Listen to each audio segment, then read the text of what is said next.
안녕하세요. 예수비전성일교회 안희한 목사입니다. 문재인 정부가 교회를 하도 두들겨 패니까요. 언론들도 따라하죠. 국민들도 따라하죠. 네티즌들이 댓글 올리는 거 보세요. 또 글 올리는 거 보세요. 얼마나 교회를 몰아치는지 몰라요. 참 안타까운 일입니다. 제대로 반응만 했더라도 이렇게까지 궁지에 몰리지는 않았을 텐데 아무리 생각해봐도 적기 타이밍을 놓친 것에 대해서 속상하고 또 속상할 뿐입니다. 최근에 네이버 지식인에서 속상한 글을 하나 발견했어요. 그 지식인에는 사람들이 뭔가 질문을 내고 거기에 또 답변을 하고 그 답변을 채택하는 방식으로 운영이 되고 있죠. 그 지식인 내용이 이겁니다. 마스크 안 끼는 목사 신고 가능한가요? 목사 제외한 모든 사람이 다 마스크 껴요. 심지어 성가대조차 마스크 끼고 찬양하고요. 그런데 목사만 마스크 안 껴요. 모든 사람이 마스크 끼고 있으니 본인은 안 껴도 된다는 심리인가요? 요새 강사들도 다 마스크 끼고 하는데 아크릴판조차 없이 마스크 안 끼고 침 튀기는 목사, 심지어 밀폐된 장소인데 감염될까봐 겁나요. 더 문제는 아무도 이걸 지적을 안 해요. 목사한테 대든다고 생각하고요. 사이비도 아니고 대체 왜 이러는지. 심지어 유튜브 스트리밍 생중계도 하거든요. 혹시 신고하면 특정될까봐, 제가 직접 신고하면 목사를 포함한 온 교인이 욕할까봐 무섭거든요. 유튜브에 교회 검색하면 마스크 안 끼고 설교하는 목사 엄청 많이 나오는데 신고해 주실 수 있을까요? 자기는 목사님한테 욕먹을까봐, 교인들에게 욕먹을까봐 신고 못하겠고 다른 사람들 이거 신고해 주실 수 있을까요? 하고 요청을 하는 거예요. 마스크 안 낀 목사 신고하시고 인증해 주시면 채택할게요. 공익을 위해서 어떤 교회든 상관없어요. 부탁드립니다. 지역교회 집단 감염되면 또 죄 없는 사람만 죽어나가잖아요. 마스크 안 끼는 목사 제발 신고 좀 해주세요. 다시 말합니다. 마스크 안 끼고 스트리밍한 목사 신고하고 인증하면 채택 드려요. 이 글 올린 사람 교회 다니는 사람인 것 같아요. 그러니까 자기가 올리면은 목사, 교인들이 공격해서 안 된다고 이야기를 끄집어내겠죠. 참 불쌍한 사람입니다. 이 사람은 식당 가서 음식 먹을 때도 마스크 끼고 먹어야 돼요. 그죠? 아나운서들도 마스크 안 쓰고 방송하는 거 캡처해서 신고해야 돼요. 그죠? 아무도 없이 아나운서만 있다고요? 아니죠. 그 앞에 카메라 촬영하는 사람들 있죠. 스태프진들 있죠. 다 있어요. 그러니까 답변을 달았어요. 양쪽 끝에 답변을 하나씩 인용할게요. 사회적 거리두기 개편과 11월 3일부터 마스크 의무화라 신고 시 과태료 처분 대상입니다. 자, 반대쪽 댓글은 뭐냐? 솔직히 제일 위험한 거 맛집 음식점인데 그건 아무도 뭐라 안 하던데 저번에도 맛집이라고 소문난 곳 지나가는데 100명이 넘는 사람들이 음식 먹으면서 수다 떨면서 한 공간에 있던데. 마스크로 국민을 통제하는 문재인 정부 자유 억압이 정도를 넘어섰어요. 상상을 초월하는 거죠. 이렇게 마스크 안 쓰면 벌금 때린다 이러고 있는 와중에요, 재미있는 논문이 하나 발표됐더라고요. 오경석이라는 분이 페이스북에 올린 내용을 우선 읽어드릴게요. 덴마크 연구진이 코로나에 감염되지 않고 증상도 없는 일반인 6,000명을 두 그룹으로 나누어 한 그룹은 마스크를 착용하고 다른 한 그룹은 마스크를 착용하지 않고 하루에 3시간 이상 실외에서 사회적 거리두기를 지키면서 사람들과 접촉시키고 한 달 후에 감염 여부를 알아보는 연구에서 마스크 착용자 중 1.8%, 그 다음에 마스크 미착용자 중 2.1%가 코로나에 감염되어 통계적으로 차이가 없다는 결과가 나왔다. 마스크는 환자를 돌보는 의료진이나 증상 있는 환자만 쓰는 게 의학계의 정설이라니까 진짜 더럽게 말을 안 듣네. 그러면서 의학저널 자료를 이렇게 올렸더라고요. 아니 그런데 왜 이렇게 마스크에 목을 맬까요? 간단해요. 그걸로 국민을 통제하는 거예요.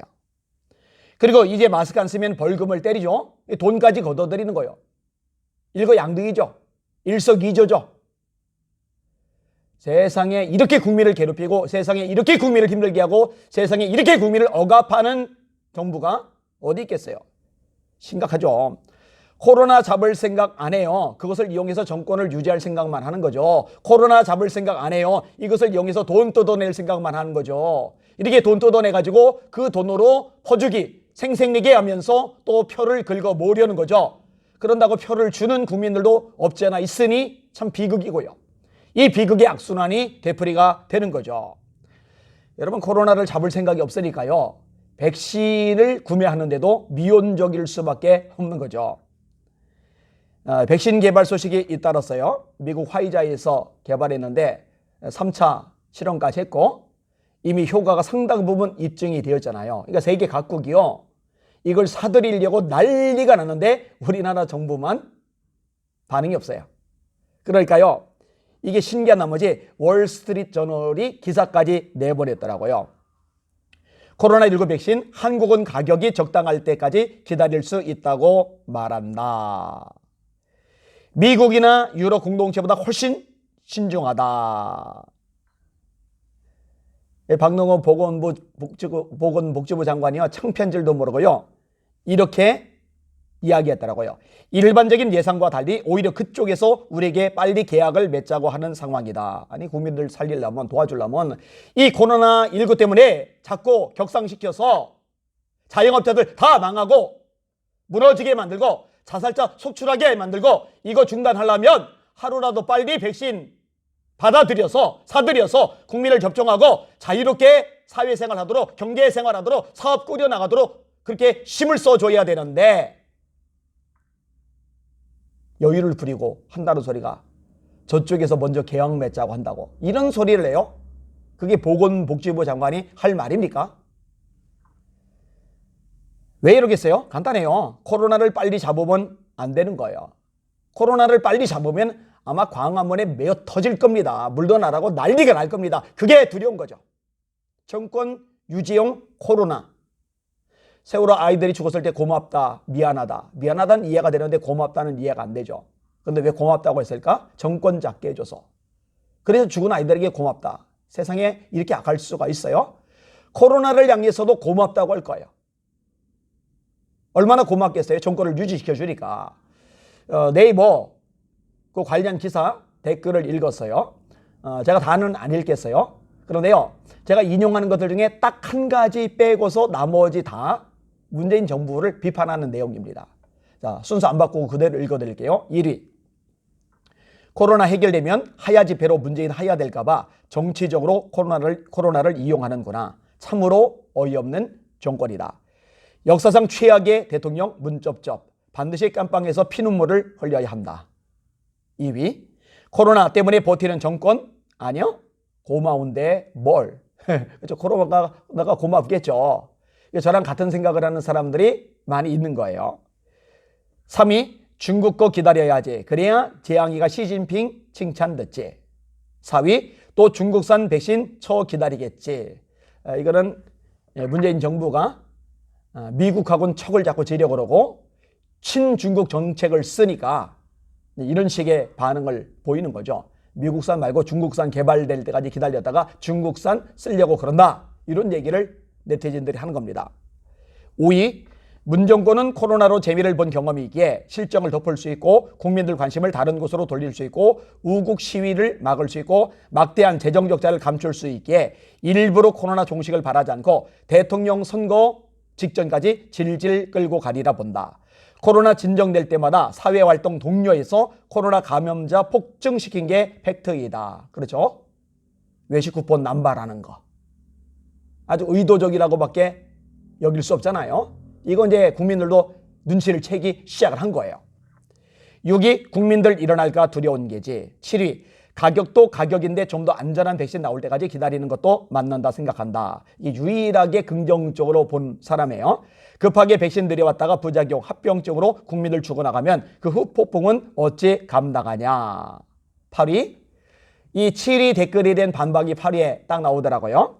3상 끝나고 이미 다 검증 끝난 백신, 그것도 선진국들이 미쳤다고 앞다투어서 사가겠냐. 자기 국민 마루타 할 생각도 아니고 대개민들이 자영업자 다 죽이네. 9위. 적어도 국민 목숨 갖고 장난치는 것들 반드시 벌받아야 함. 그러려면 국민들이 깨어나야 하는데 돈 좀 뿌린다고 마냥 좋아서 선거 때 아무나 뽑으면 안 됨. 투표 잘하고도 개표에서 장난치면 그것도 말짱 도루묵이 될 수도 있겠지만 그래도 절대 다수가 지지하지 않고 심판한다면 정권 바꿀 수 있지 않을까 싶은 희망을 갖고 싶다. 12. 크크 GX를 해요. 저런 놈들이 안전, 생명, 사람이 먼저다. 세월호 들이쳤던 거야? 11위. 통제가 되긴 개뿔. 코로나 정치 계속해야만 하는 거지. 진짜 한심하다. 12위. 하루에 한 번씩 의미 없는 확진자 숫자 발표하고 인권 침해 수준의 국민 통제하는 걸 K방역이라고 자랑하며 착각에 빠져 의료진들과 국민들이 고생하는 건 안중에도 없으신 듯 필요 없다는 북한에는 퍼주겠다고 애원하면서 자국민 백신은 가격을 문제로 늦추는 모순에 선구매 확보 못하고 다른 나라 접종 보고 반응하겠다며 늦추는 궁색한 변명까지 구질구질하게 변명하는 모습이 갈수록 무능하게만 보일 뿐. 무능하죠. 부패한 데다가 무능하기까지 하죠. 최악이야. 13위. 입만 열면 거짓말쟁이들이다. 미국, 독일은 선입금한 게 뭘 몰라서 그런 거야? 미국이 바보입니까? 그죠? 독일이 바보입니까? 그죠? 에휴, 참 안타까워요. 14위. 코로나로 사기치는데 맛이 들려서. 15위. 내년 하반기에 대선 이슈로 이용해 먹으려는 잔대가리 수작질. 16위. 코로나 종식이면 달빛도 종식이니까 백신은 세계에서 가장 늦게 들여올 것 같아. 자기 임기 끝날 때쯤 코로나 종식되면 성난 천만 군중들이 횃불 시위할 거다. 이 정권도 땡. 17위. 코로나는 당시 단지 수단이고 실제 재물은 국민의 생명 아닌가. 재물로 바친다. 그때의 단어를 썼는데 국민을 바친다는 말인가? 좀 의아하긴 해요. 18위. 백신 맞고 코로나에 종식되면 광화문 100만 명 집결 반정부 시위하는 게 무서운 거임. 19위. 역대 가장 무능한 대통령. 20위. 참나 국민은 죽어 나가는데 방역으로 지켜보겠다고? 이거 이 언놈 대가리에서 나온 생각이가 삶은 소대가리라서 생각이 없나. 여러분 이럴 때요. 교회들이 앞장서서 싸워준다면요. 나중에 대한민국 국민들이 고마워할 겁니다. 지금 방역 가지고 있어요. 찍어 누르면서 통제하면서요. 인권 억압하면서요. 국민을 달달 볶고 괴롭힐 때 교회가 목숨 걸고 싸우고 일을 해준다면 나중에 정말 고맙다는 인사 들을 겁니다. 그런데 현실은 그렇지가 못하네요. 교회가 일찌감치 꼬리 내렸잖아요. 정세균 총리 담화문 내자마자 교계 지도자들이 그냥 고개 팍 숙였잖아요. 정부 방침 하면서 얼마나 순종을 잘하고 얼마나 잘 따라줘요. 그래서 30%만 예배 드려라. 예이. 50% 늘려주마. 감사합니다. 예이. 격상이다. 다시 30%다. 예이. 더 줄여라. 20%다. 예이. 왜 말 한마디 못하냐고요. 왜 정권 향해서 쓴소리 한마디 못하냐고요. 가슴이 아파요. 속상해요.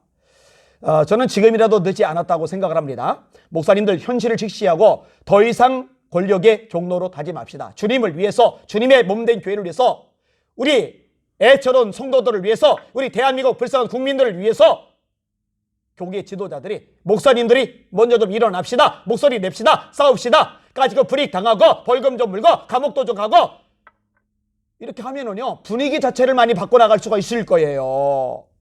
오늘 여러 목사님들이 전화하셨어요.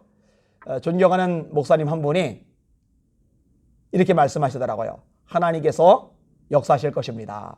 그런데 우리가 싸워야 그때 역사하실 것입니다. 저는 맞다고 생각을 해요. 여러분 다윗이 골리앗을 때려잡아요. 하나님께서 역사하신 겁니다. 솔직히 사람이 던진 이 돌 힘이 얼마나 빠르겠어요. 총알 같은 게 아니잖아요. 이 두개골이 단단하기 때문에 맞추고 깨트리고 피를 내고 튀겨져 나가지 박힐 수가 없거든요. 하나님이 이기게 하신 거예요. 그런데 다윗이 가만히 있었다면, 겁먹고 있었다면, 뒷짐지고 있었다면, 골리앗 앞에 나가지 않았다면, 그리고 싸우지 않았다면 그때에도 하나님이 승리를 주셨을까? 안 주세요. 여러분 사울 앞에서 다윗이 어떻게 말합니까? 사자나 곰을 양을 칠 때에 사자나 곰이 와서 양을 물어가면 내가 쫓아가서 찾아왔습니다. 그것들이 일어나 나를 치려면 내가 그 수염을 잡고 쳐 죽였나이다. 나를 사자와 곰의 발톱에서 건져내신 여호와께서 이 할례 받지 못한 블레셋 사람의 손에서도 건져내시리이다. 여러분 사람이 어떻게 곰을 이겨요? 사람이 어떻게 사자를 이겨요? 그런데 자기에게 맡겨진 양떼를 써 목숨을 건 거예요. 이런 다윗을 하나님이 건져내신 거예요. 목자는 양을 위해서 목숨을 버려야죠. 양을 위해서 싸워야죠. 사자라 하더라도 고민하더라도 싸우는 게 목자의 사명이잖아요. 그리고 골리앗 앞에 가서도 참 담대하잖아요. 너는 칼과 창과 단창으로 내게 나오거니와 나는 만군의 여호와의 이름 곧 네가 모욕하는 이스라엘 군대의 하나님의 이름으로 내게 나아가노라. 그가 너를 내 손에 넘기시리니 내가 너를 쳐서 네 목을 베고 오늘 블레셋 군대의 시체로 공중의 새와 땅의 들짐승에게 주어 온 땅으로 이스라엘에 하나님이 계신 줄 알게 하겠고 또 여호와의 구원하심이 칼과 창에 있지 않음을 이 무리에게 알게 하리라. 전쟁은 여호와께 속한 것이죠. 그가 너희를 우리 손에 넘기시리라. 그리고 골리앗에게 마주 달려 나가죠. 그러니 하나님이 역사하시고 승리를 주신 거예요. 한국교회요, 일어납시다. 다윗처럼 일어납시다. 담대하게 말합시다. 그리고 싸웁시다. 몰맷돌을 날립시다. 그러면 하나님이 승리 주실 것입니다. 대한민국을 보호해 주실 것입니다. 한국교회 살려 주실 것입니다. 그 하나님을 기대하며 함께 일어납시다. 성도들 함께 일어납시다. 할렐루야.